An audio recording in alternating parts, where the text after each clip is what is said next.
Então, estamos aqui para conversar sobre o mal-estar na escola, autoridade e saúde do educador, um trabalho que foi apresentado no primeiro encontro estadual de psicopedagogia no Clube Paraná Norte, da Associação Brasileira de Psicopedagogia, setembro de 2020. Gostaria de agradecer ao convite do Núcleo Paraná Norte da Associação Brasileira de Psicopedagogia, por estar, por ter me convidado a estar nessa parceria na produção deste vídeo. Então a gente já começa falando acerca do que se propõe aqui, um texto do Freud de 1930, portanto fazem praticamente 90 anos, em que ele vai falar que a sublimação do instinto constitui um aspecto particularmente evidente do desenvolvimento cultural. É ela que torna possível as atividades psíquicas superiores, científicas, artísticas, ideológicas e o desempenho de um papel tão importante na vida civilizada. Ele complementa que é impossível desprezar o ponto até o qual a civilização é construída sobre uma renúncia do instinto, o quanto ela pressupõe exatamente a não satisfação pela opressão ou pela repressão, em algum outro meio de instintos poderosos. Essa, entre aspas, frustração cultural domina grande campo dos relacionamentos sociais entre os seres humanos. Então, o Freud vai falar, no meu entendimento, como eu compreendo isso, de que nós temos dois instintos básicos que visam o imperativo biológico da autopreservação e da preservação da espécie. Nós temos dois instintos básicos que são instintos agressivos e instintos sexuais. Esses dois instintos, eles agem com a finalidade de preservação da espécie e autopreservação. Nos tornamos agressivos ou com desejo sexual ou atuadores sexuais quando estamos em função de autoconservação ou de preservação da espécie. E é justamente a repressão desses instintos que permite a convivência em civilização, a convivência para esse código estabelecido civilizatório que nós temos aí presente. Então é esse recalcamento desses instintos que nos permitem nos socializar. Isso é importante a gente poder pensar, que o mecanismo mais evoluído que o Freud colocou lá como a sublimação é exatamente nesse sentido. Eu gosto sempre de usar uma metáfora, vamos dizer assim, que fala sobre esses instintos agressivos e sexuais que estão em todos nós, mas no que diz respeito ao desenvolvimento humano, por exemplo, crianças e adolescentes, se a gente imaginar um mar turbulento, que todo momento ele vem, a onda quebra, como na imagem aí, a onda quebra e ela arrebenta na areia, e a impressão que a gente tem é que quando ela bate na areia e volta para dentro do mar, parece que a água fica mais tranquila, mais calma, mais organizada para retornar para dentro do mar. Ela vem forte, turbulenta, rebenta na areia e volta mais tranquila, mais calma e mais organizada. E a gente chama a areia da praia, a gente chama essa areia da praia aqui de continente. Ou seja, é ele que contém esses impulsos agressivos que se interpõem como barreira para poder devolver para dentro do próprio mar de forma mais tranquila e mais organizada. O papel do adulto em relação ao desenvolvimento humano não entendo como senão outro, justamente esse de receber todos os impulsos e instintos de crianças e adolescentes para receber, conter e devolver para dentro do indivíduo de forma mais tranquila e mais organizada. Seguindo então, a gente talvez traga um pouco de história, na nossa evolução. Evoluímos de sociedades nômades, no início a exploração era aonde tinha o alimento, ele seria explorado. Num segundo momento, aí a gente já pode chamar de uma revolução, que é quando tem uma mudança grande no aspecto, né, nesse caso, civilizatório, a revolução agrícola, pois os homens e mulheres se fixam na terra e, ao se fixar na terra, eles conseguem plantar e conseguem ver o ciclo das plantações dos seus alimentos, né? Os alimentos que inicialmente são crus e depois o homem e a mulher descobrem que podem cozinhar os alimentos e isso aumenta exponencialmente a produção e a capacidade de alimentação da população. Então, nesse momento há uma fixação na terra e a produção exponencial de alimentação. Começa esse processo de fixação. A Revolução Industrial, que tem 100, 150 anos no máximo, vem justamente numa perspectiva de grandes mudanças, né? A máquina a vapor, né? Os motores, enfim, que fazem com que grandes quantidades possam ser produzidas a partir de então. E em relação à Revolução Industrial, a gente tem a ideia da linha de montagem, né? Ou seja, a montagem de materiais faz com que se perca a ideia de processo e que tu faz e te especializa somente numa fragmentação.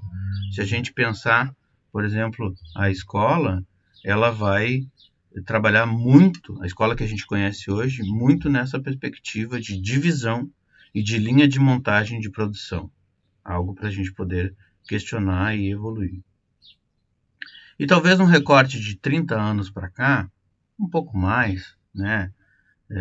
Pensado talvez desde 50, mais intensamente 50 anos para cá, mas perceptível talvez de 30 anos para cá, o que a gente pode assinalar como revolução digital. Falar em revolução digital é falar sobre a questão do acesso à informação, a democratização do acesso à informação, que é um aspecto bastante positivo no meu ponto de vista, né? Mas também do que a gente chama de espetacularização da informação, espetacularização da publicação, né? Espetacularização midiática. E aí a gente vai verificar que tem, né, alguns autores que falam sobre isso. Junto com isso, né, nessa evolução, algo que a gente percebe hoje em dia é justamente a questão da produção de tédio, né, de monotonia. Para algumas coisas é necessário rotina, monotonia, as mesmas coisas. Por exemplo, o nosso coração, ele trabalha em monotom, ele está sempre no mesmo tom. E que bom, nosso coração tem que ser monótono, porque quando ele bate de qualquer jeito, faz uma sinfonia com diversas notas, a gente poderia dizer que ele está desregulado. Para algumas coisas será importante ter a rotina e a monotonia, mas para outras não. Por exemplo, em todos os processos de revolução e de mudança, justamente a quebra da monotonia ou uma crise precipitada, por exemplo, essa que nós estamos enfrentando, está nos fazendo, nos tornando bastante criativos ou fazendo nós recorrermos à nossa criatividade. Então, a importância, de que tédio poderá ser construtivo ou destrutivo, em certos aspectos. Seguindo, então, aí a gente vem talvez algo que seja importante a gente fazer alguns recortes de que na sala de aula, nas escolas, a gente vai perceber bastante intensamente, que é justamente a questão da verdade, a verdade absoluta. Nós partimos da verdade absoluta ao confiável.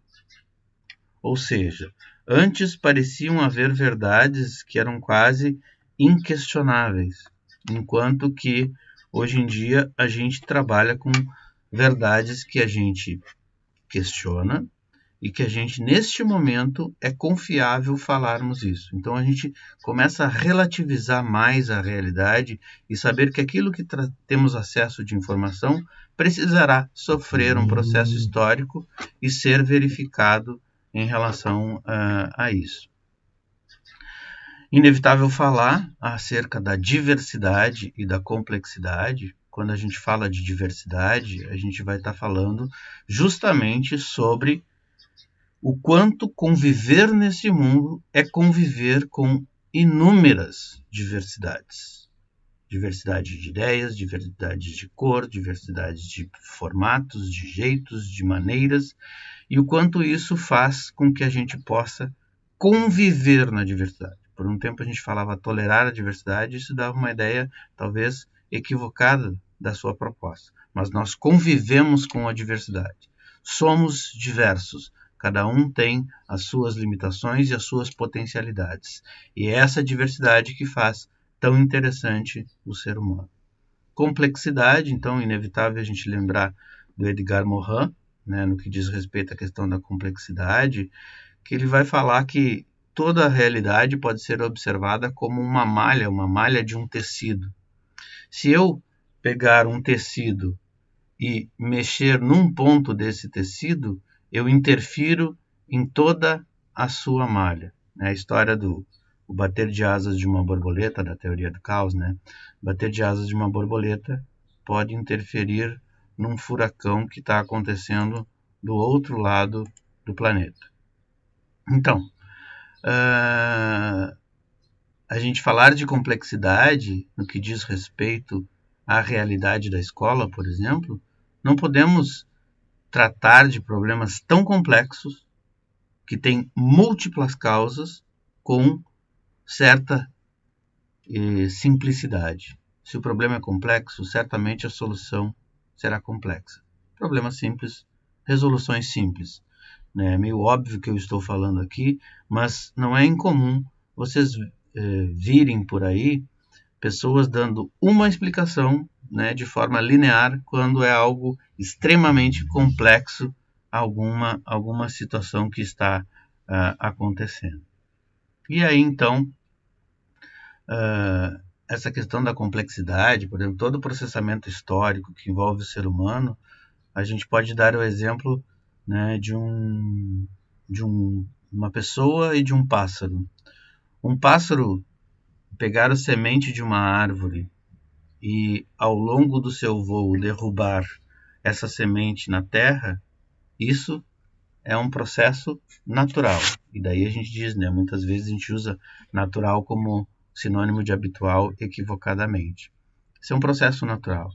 Agora, se uma pessoa, qualquer um de nós, pegar uma semente e plantar num determinado lugar, no jardim da nossa casa, num canteiro, isso a gente vai ter histórias para contar acerca desse plantio, dessa árvore, do tamanho dela, e isso é um processamento histórico. Os dois fenômenos são muito parecidos. Algo que aconteceu na natureza e algo que aconteceu na natureza do homem e da mulher, e histórias foram contadas sobre isso. E por fim, mas, né, poderíamos fazer uma outra lista maior aqui, mas que diz respeito ao fim das dicotomias. A gente começa a enxergar a realidade como espectral. Se em um extremo nós temos o branco e no outro extremo nós temos o preto, em termos de cores que eu estou falando, há entre esses dois polos uma infinidade de matizes de cinza. Então, talvez a questão espectral, os polos extremamente opostos, talvez a gente nunca consiga chegar nele, mas a gente existe, convive e varia nesses, né, infinitos tons de cinza entre um polo e outro, nesse exemplo que eu acabei de dar para vocês. E aí, então, né, para falarmos um pouco sobre a questão dos tempos atuais, a questão da informação, e eu sou um extremamente defensor do acesso amplo e restrito à informação, a gente diz que existem os dados que podem virar informação, a informação será processada a nível de conhecimento, esses conhecimentos podem despertar em nós uma ideia, e a conexão que conseguimos fazer entre a ideia de um ponto ao outro vai nos trazer sabedoria. Então, acho que é importante a gente poder estar falando sobre isso, né, e tecendo ideias sobre isso, sobre o acesso à informação, sobre a inovação, né, e aquilo que hoje em dia a gente convive bastante com o compartilhamento de informação, o compartilhamento de conhecimento, e o quanto o acesso a isso está muito mais fácil, muito mais ágil. Estamos aí num processo de pandemia produzindo uma vacina num tempo antes nunca pensado ou imaginado, mas numa evolução bastante grande, porque muito da colaboração, da cooperação está sendo exercitada e do compartilhamento de conhecimento por toda a comunidade científica existente. E aí, então, um psicanalista inglês, que eu gosto muito das ideias dele, né, no que diz respeito ali à questão do fim das dicotomias, dos espaços e fenômenos transicionais, ele coloca a seguinte frase: se o brincar não está dentro e nem fora, onde ele está? Lembra aquela nossa citação lá do Freud, lá no início, que a gente falou sobre a repressão dos instintos, e aquilo remete aos aspectos culturais e históricos do ser humano? Pois então, o Winnicott, ele se aprofunda nisso e ele vai trazer exatamente essa dimensão daquilo que está entre. Eu não vou falar extremamente do interno e nem extremamente do externo. Eu vou falar daquilo que está entre o interno e o externo. Quando eu dei o exemplo da infinidade dos matizes de cinza, é justamente o que está entre o interno e o externo é que faz com que a gente ocupe, povoe essa área do brincar que o Winnicott chamou de área dos objetos e fenômenos transicionais. Então, ainda, né, na sociedade da informação, como a gente colocou, algo que a gente consegue observar hoje em dia, por exemplo, é que do privado a gente migrou para tudo público, né? Então, assim, hoje em dia, com muita facilidade, publicamos aquilo que comemos, publicamos aquilo que pensamos, né? A gente costuma fazer uma brincadeira de que anteriormente a gente tinha muita vontade de ter uma maquininha ou de saber o que as pessoas estão pensando. Hoje em dia, né, quando um aplicativo de mídia social lá diz o que você está pensando, pode ter certeza que eu não gostaria de saber o que muita gente anda pensando e publicando por aí. Mas enfim, brincadeiras à parte, corremos o risco com isso, né, de entrar numa lógica de consumo e descarte excessivo, né? A gente tem que conviver com isso, eu não estou condenando isso, isso é algo que nossa civilização produziu, mas de consumo e descarte, correndo o risco de dessubjetivação, ou seja, perder a nossa capacidade de dar sentido para aquilo que é vivido, para aquilo que é experimentado como ser humano.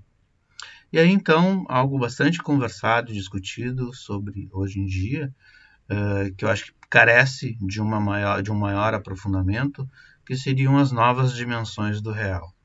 Com muita facilidade e um equívoco, a gente contrapõe, né, o virtual e o real. Na verdade, tudo é real. Se eu experimento uma experiência, né, se eu recebo lá uma videochamada e me emociono com essa videochamada, isso é real. A experiência que eu estou tendo nesse momento é real. Me despertou uma emoção e eu senti aquilo que como se eu estivesse na presença física dessa pessoa, eu também seria. Para a gente poder falar de presença, hoje em dia, a gente vai falar de uma presença física ou de uma presença eletrônica. Muito, né, atualmente tenho visto alguns questionamentos e tenho me encantado muito acerca desse tema. Inclusive, esses dias falei sobre a realidade da presença.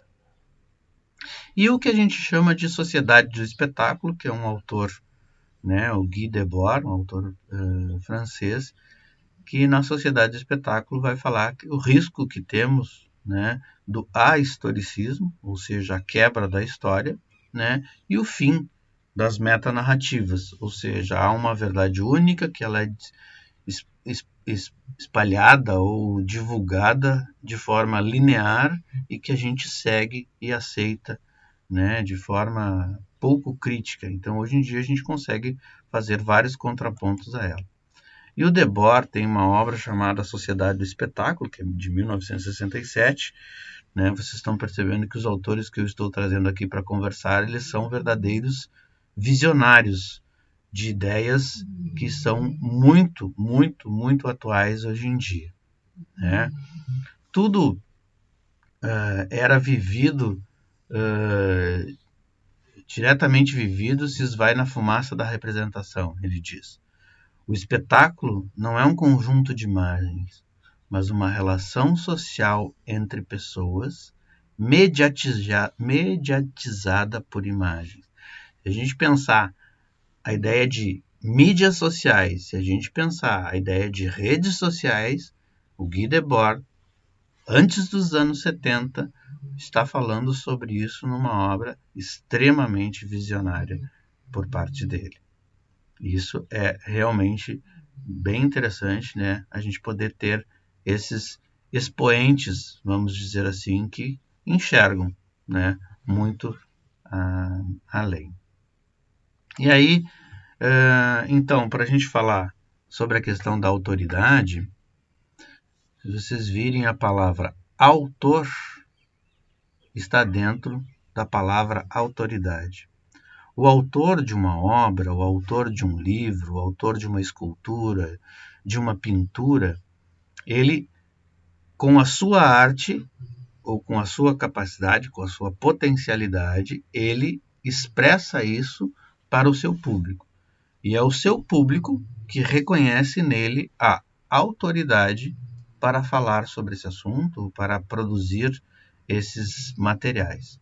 Então, se um autor escreve um determinado livro e submete ele à comunidade científica ou aos leitores, e os leitores o tornam um best-seller, é porque há uma grande parte da população que reconheceu neste autor a sua capacidade para tratar acerca deste assunto. Né? Então, a autoridade é isso. É diferente de autoritarismo, em que tu não reconhece a existência do outro, tu não reconhece que o outro está ali, e se ele te contrariar, se ele for contra a tua ideia, ele tem que ser expulso ou eliminado do grupo. Isso é autoritarismo, porque somente o ponto de vista de um é que prevalece sobre os outros. Enquanto que na autoridade vem, né, muito forte essa questão do reconhecimento de que essa pessoa tem autoridade para falar sobre esse assunto. E educação. Então, se a gente fala de autoridade e o autor de... Né, vamos pensar num quadro. A pintura de um quadro, numa obra de arte, né, a pintura de um quadro, ele vem emoldurado, vem dentro de uma tela.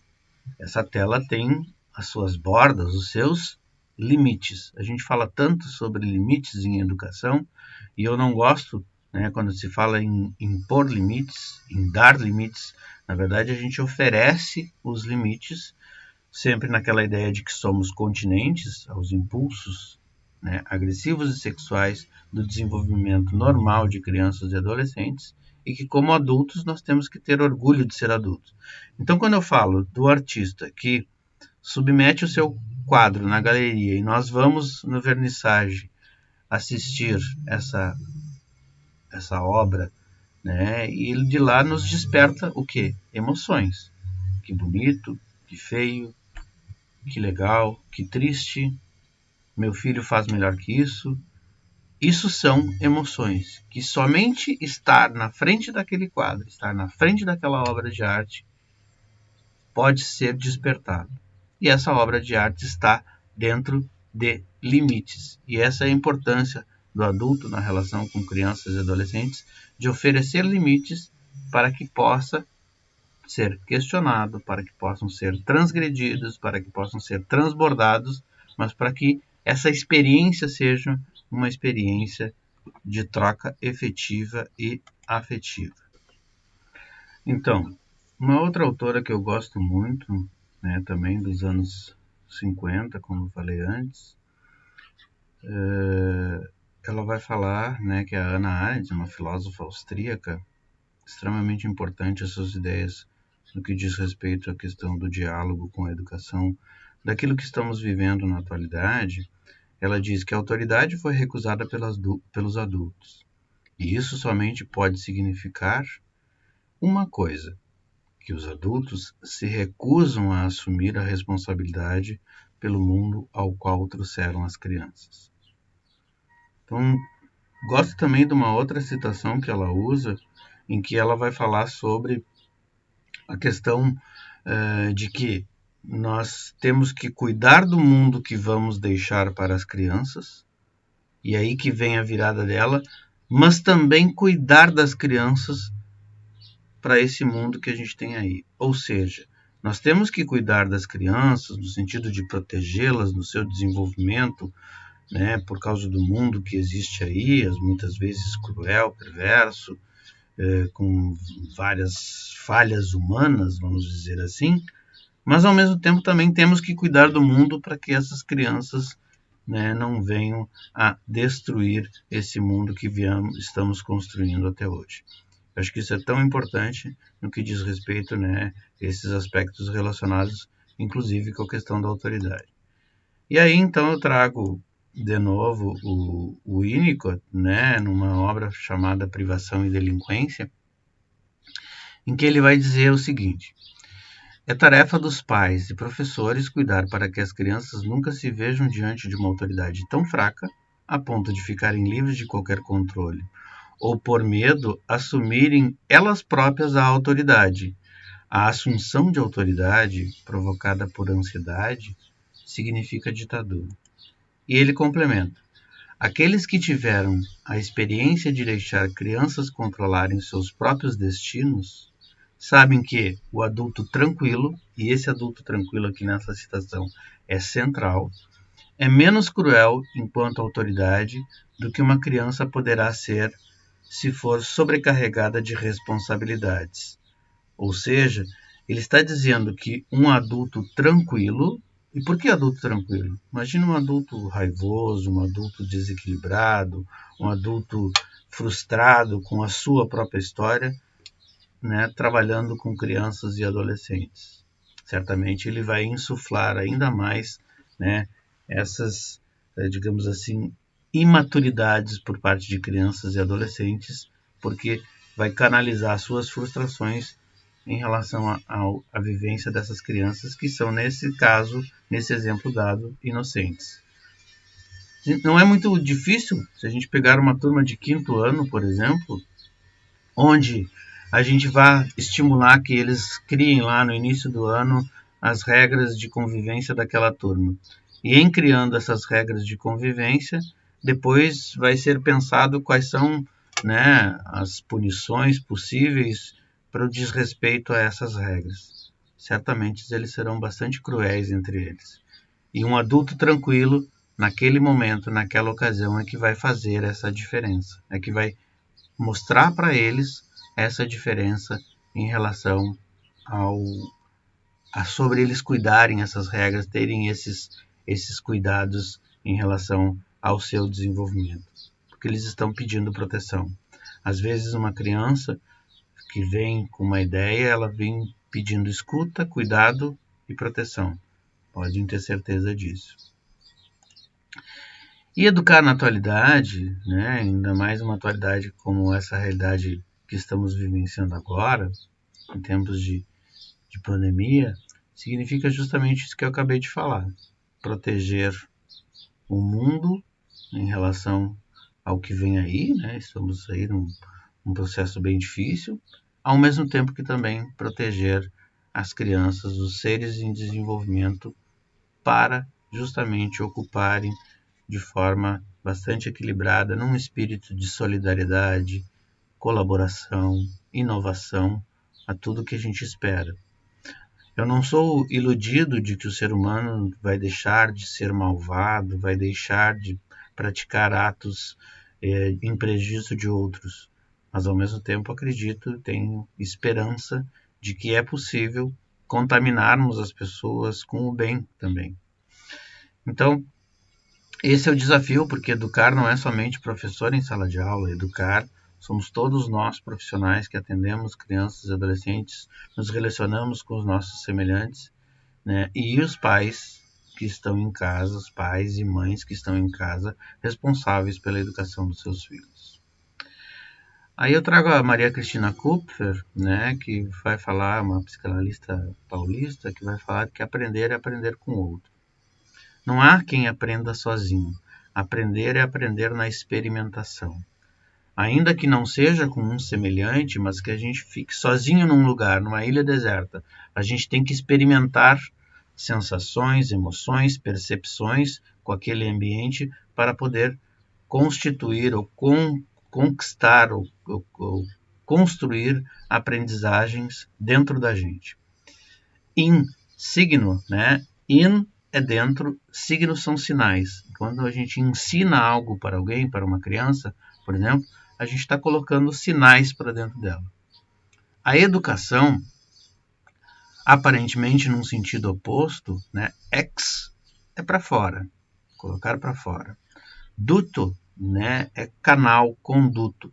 Então, temos que criar um canal para vir para fora a potencialidade dessa criança e desse adolescente. E isso é o processo educativo nos quais os adultos estão encarregados. Ex ducere, né? É retirar aquilo que tem de melhor no potencial de crianças e adolescentes, aquilo que está maduro ou pré-maduro para vir para fora. Então não existe esse que aprende sozinho. Eu sempre dou o exemplo, né, da questão do livro de autoajuda. Para mim não existe livro de autoajuda. Esse termo autoajuda é um termo extremamente questionável. Talvez a melhor descrição de autoajuda que eu conheço é se tirar pelos próprios cabelos de um buraco, ou se puxando pelos próprios cabelos de um buraco. Porque se eu leio o livro de autoajuda, eu estou dialogando com as ideias desse autor, que pesquisou vários outros autores, que interagiu com várias outras pessoas e ideias para escrever esse livro. Ajuda, na verdade, é ajuda mútua e não autoajuda, né? Claro que dá para fazer o desdobramento disso, que é tu te ajudando a ti mesmo e tal, mas em si o conceito de autoajuda ele é, né, impossível, porque a gente aprende na interação com o outro ou com o mundo. E aí vem talvez um ponto-chave da nossa fala, que é justamente que educar é ocupar o lugar de adulto. É o adulto tranquilo, o adulto que tem orgulho de ser adulto, né? que vai passar exatamente isso para o seu filho, né? O seu aluno, seus colegas. Então, assim, o adulto que sabe que ele é o continente de todas as potencialidades dessa criança e desse adolescente, dos sentimentos hostis aos sentimentos mais agradáveis, né? Mas ele vai conter e devolver para dentro dessa criança e desse adolescente de forma mais tranquila e mais organizada. Isso é educar e ocupar com orgulho, com tranquilidade, o lugar de adulto. E aí, então, a gente vai falar sobre a questão do acesso à informação, que a gente até já conversou um pouco antes, e a construção ou desconstrução do conhecimento. O quanto é importante, né, num processo de acesso à informação, e acho que hoje, né, duvido quem ache ruim ter acesso à informação, mas o papel é justamente de filtragem, né? Eu tenho questionado a respeito do papel do educador, do papel do professor, como uma relação de diferenças, é uma relação assimétrica. Nós estamos vendo um adulto que faz a mediação entre o conhecimento com a sua sabedoria, faz com que as crianças e os adolescentes queiram saber mais sobre tais assuntos. É na experimentação, mediada por um adulto, eu diria filtrada por um adulto, né, que o conceito que eu consegui desenvolver, né, foi justamente do professor Filtro, né? Depois a gente vai falar um pouco mais sobre ele. Vou fazer uma parada aqui para a gente conversar, né, sobre essa charge publicada no Le Monde, em que, num espaço de 40 anos, a mesma frase dita por protagonistas diferentes. Então, assim, é uma charge que fala por si, e o quanto na escola nós estamos nesse processo de construção. Não tenho medo de dizer que nós estamos atravessando um período de crise. Uma crise talvez que vai durar uns 40, 50 anos, sobre esse papel, ou esse novo papel da escola, precipitado talvez agora por esse momento atual da pandemia, onde saímos de um extremo da escola presencial, linha de montagem, não pensando muito no processo, somente no produto, como é uma linha de montagem, pro extremo de uma escola, né, mediada por tecnologia da informação e comunicação. Mas será que não é possível mesclar isso? Será que não é possível equilibrar entre a proposta do ensino à distância e a proposta em relação à necessidade de interação, à necessidade de convivência escolar, de cooperação na prática? Acho que a gente tem muito o que pensar sobre a escola, né, para evitar situações como essa. Numa outra ocasião, em que eu apresentei esse desenho, me chamaram a atenção e eu achei muito pertinente de que este, né, aluno aqui, passados 40 anos, muito provavelmente se tornou esse tipo de pai, esse tipo de mãe aqui. Né? O que será que aconteceu nesse processo para que isso, né, se transformasse dessa forma? E aí, então, a gente vai falar sobre a questão, né, dessa mudança necessária na escola. Por exemplo, se a gente pegar o tema da inclusão. Eu fui educado, fui ensinado dentro de um sistema de uma escola exclusiva. Né? Era a escola que tinha, onde aqueles que não atingiam os objetivos, aqueles que não chegavam nas pontuações esperadas ou a expectativa que se tinha, eram retidos, eram reprovados, né? E com o acúmulo de reprovações acabavam sendo excluídos. Muitas pessoas ainda têm a lógica exclusiva, eu diria, infelizmente a maioria, a lógica exclusiva de que os bons é que tem que ficar e seguir adiante. Os que não são bons vão fazer alguma outra coisa. E o segundo ponto, né, que a gente pode falar de uma evolução é a segregação. Então, a escola exclusiva, inquestionada, segue no seu ritmo, e aqueles que não se adaptam, vamos criar uma outra escola para eles, vamos criar um outro jeito, né, mas separados, segregados. E aí, claro, fazendo quase que uma instituição total, como diz lá o Michel Foucault, né, em relação das grandes instituições e as instituições segregacionistas. E aí uma interface entre a exclusão para sair da segregação e chegar na inclusão, a gente passa necessariamente pela integração. Que eu tenho, né, não tenho evidências aqui para dizer, mas do que eu percebo das realidades com as quais eu convivo, muito do que acontece hoje em sala de aula é o que a gente chama de integração. Ou seja, alunos com deficiência estão integrados no mesmo ambiente da escola, interagindo com as outras crianças, mas ainda não de forma tão inclusiva como seria o ideal, o imaginado. Há um mediador entre eles, mas muitas vezes, né, esse mediador acaba se sobrecarregando, inclusive das tarefas pedagógicas, quando na verdade a tarefa pedagógica de ensinar a criança que está incluída em sua sala de aula é do professor. Aquele auxiliar, ele é para locomoção, para comunicação e para alimentação. Então, a gente ainda vive uma transição entre uma lógica exclusiva e a ideia, né, nosso grande objetivo de uma escola totalmente inclusiva, onde a gente consiga a conviver com as diferenças, a conviver com a diversidade e aceitar, né? Isso nem é aceitar, é conviver com isso desde sempre.